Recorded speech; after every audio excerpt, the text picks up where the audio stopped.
Now this scene seems to have a lot to do with the unicorn going into the record that he's listening to. Before we take a look, I just want to point out the obvious all-seeing eye symbolism on the pyramid on the door, as well as these mushrooms that come up later on as well.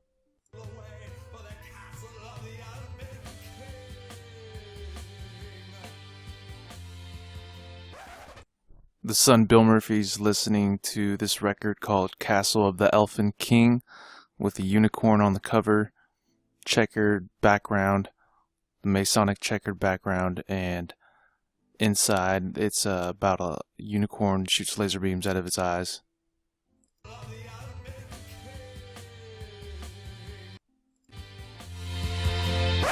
Do you want to tell me what this is? What?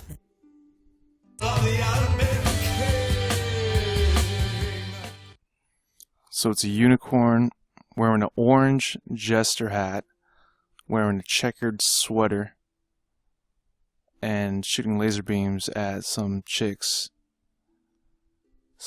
tits. And I'm willing to say that that chick probably resembles Whore Babylon or one of the characters of Revelation. So notice the checkered floor and the Masonic checkered floor in the background. The checkered floor is actually a symbol for cross-dimensional travel, which means the light and dark dimensions, the light being our world and dark being theirs. No Masonic ritual can be taking place unless it is upon the checkered floor.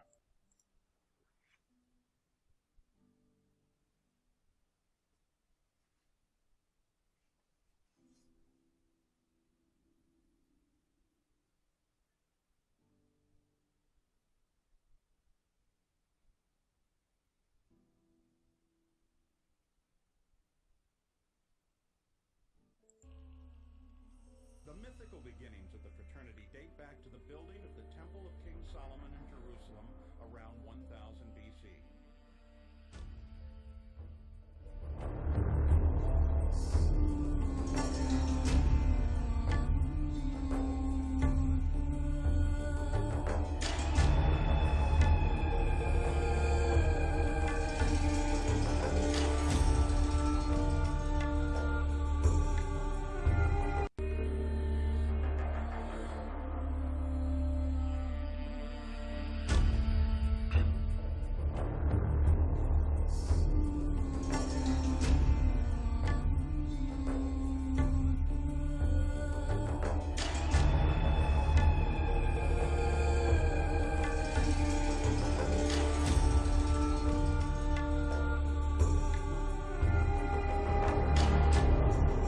That's why the book is called Serious Mystery.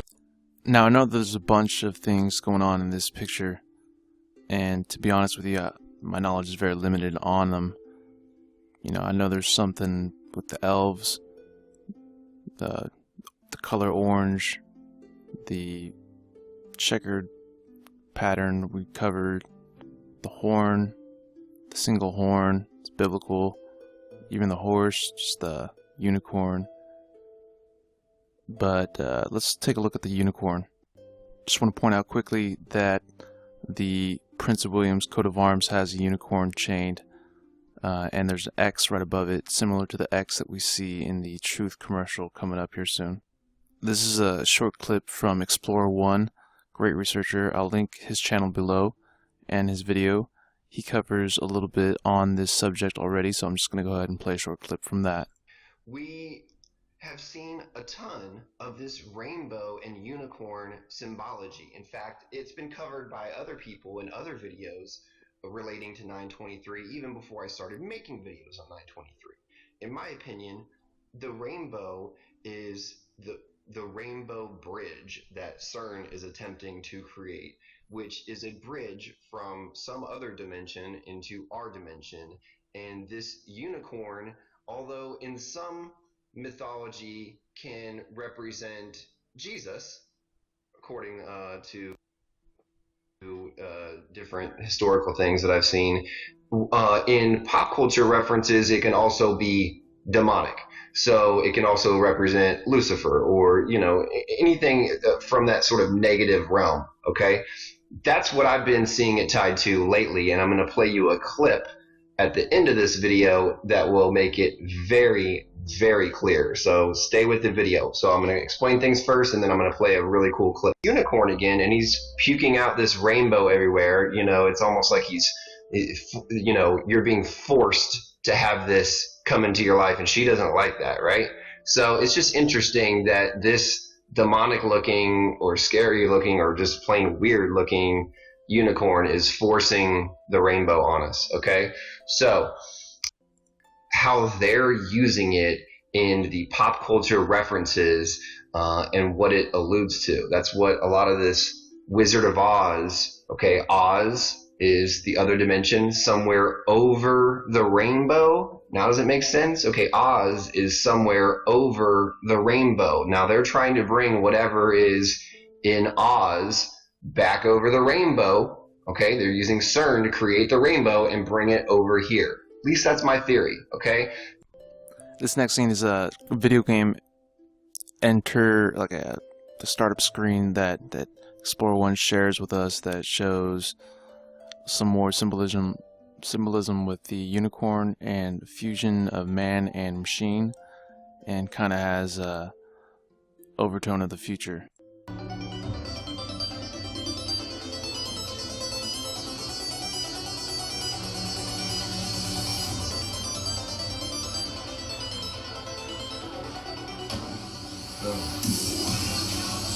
See, there's your rainbow, and there's your beast is the feline, the lynx, the leopard.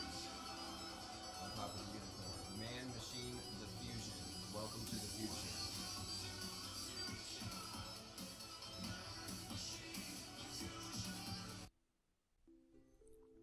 This has to do with one of the many horrible satanic Illuminati artists. In this instance, he's got all this just evil filth, and then the unicorn has its head cut off. But you can also get additional information that this is a whole. I'll link this down below, but this is where it talks about the unicorn representing purity and the Virgin as well as Christ, and it actually goes from Scottish folklore as well.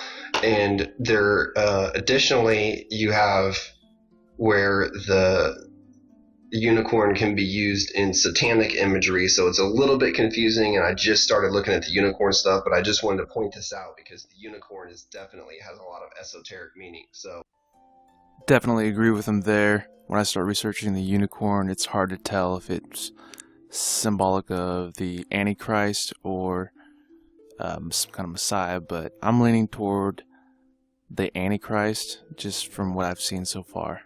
Allinthegame.com, the is THA. This website says unicorn is a symbolism of Antichrist.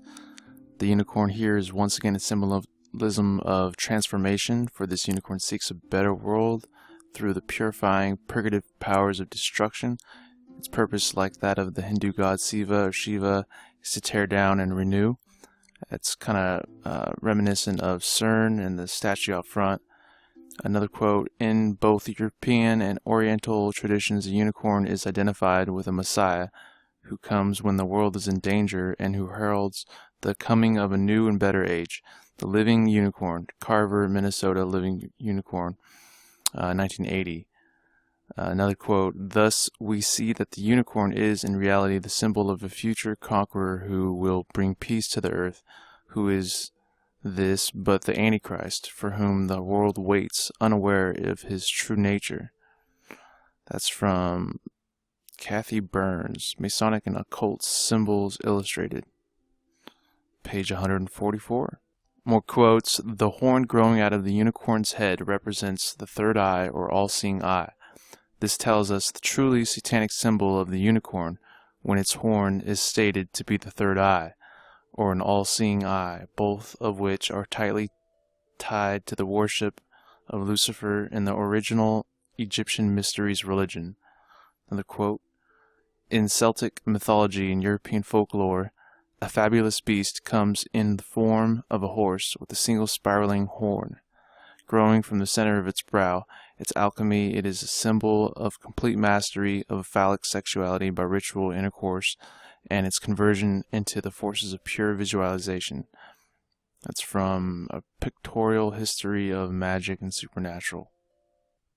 Here we can see a unicorn in the cover of Harry Potter and the Sorcerer's Stone, famous for witchcraft up in the novels, teaching the kids. There's a bizarre painting of Lady Gaga eating a unicorn. There's a Gaga has a tattoo of unicorn. Says, let's see here. Switching gears here, this is where Frank Murphy, the father, works. He's a baggage check-in dude, and I just thought this logo of his workplace was odd. How it shows an airplane pointing downward, almost as if it's crashing. So I wanted to point out that airplane pointing downward because of this scene that follows right after that. This is the coworker, and he's putting in baggage from one of his customers.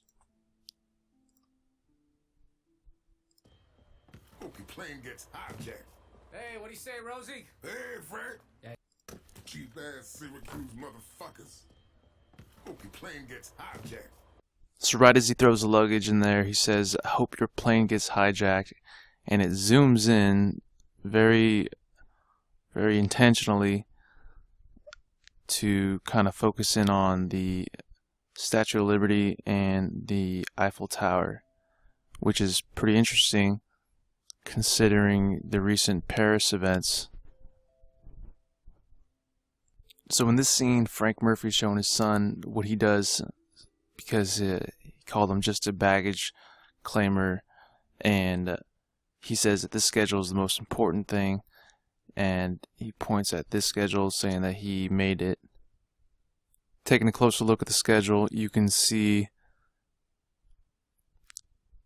right there 666.543. And Burr's names here is Rod. You see Red, Rosie, Rosie.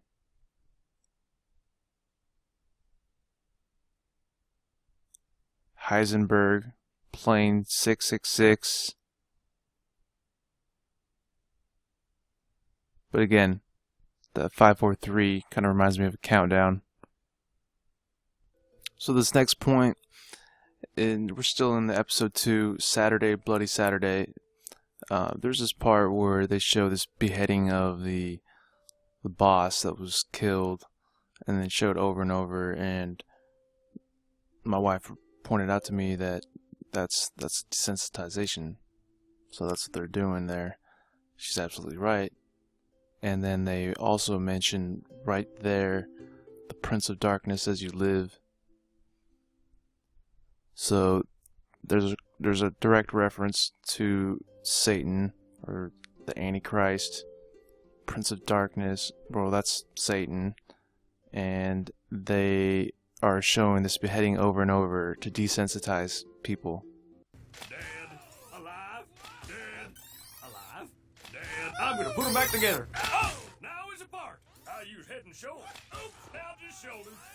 Oh, don't get ahead of yourself. The Prince of Darkness says you live. Oh, no, you don't. My dad's probably... I should go find him. Okay, see ya. I will retire because I'm a... So right after that intentional repeat of the bloody beheading and desensitization, they go ahead and rub it in our faces. I'm sorry you had to see all that, but I'm fine now. Really, I am. So as you can see, this show is pretty dark and evil, and has a lot of 666s in there. Right here is episode 3. You got the rainbow reappearing, and this is a scene where the son is reminiscing and thinking about his relationship with his father and missing him.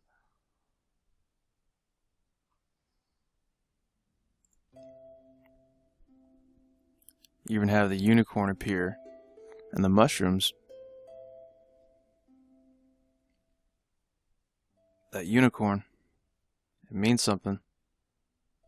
Here's a screenshot from the episode 4F is for Halloween.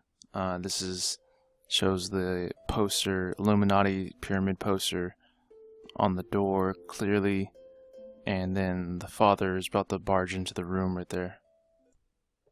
They continue to blaspheme the Lord. So this stood out to me because they keep coming back to just making fun of Jesus Christ, and here the daughter thinks of an idea to dress up as Jesus with a broom, Jesus crucified for Halloween as a costume, and the father says, like, oh, you're gonna get us both sent to hell. And then she changes, comes up with another idea and adds the mustache, says, can I be a Nazi Jesus? And then he says, if it means that much to you, you can be a coconut, and looks directly into the camera, as, you know, if it were camera, at, if you notice, 9 remaining for the show, for this episode.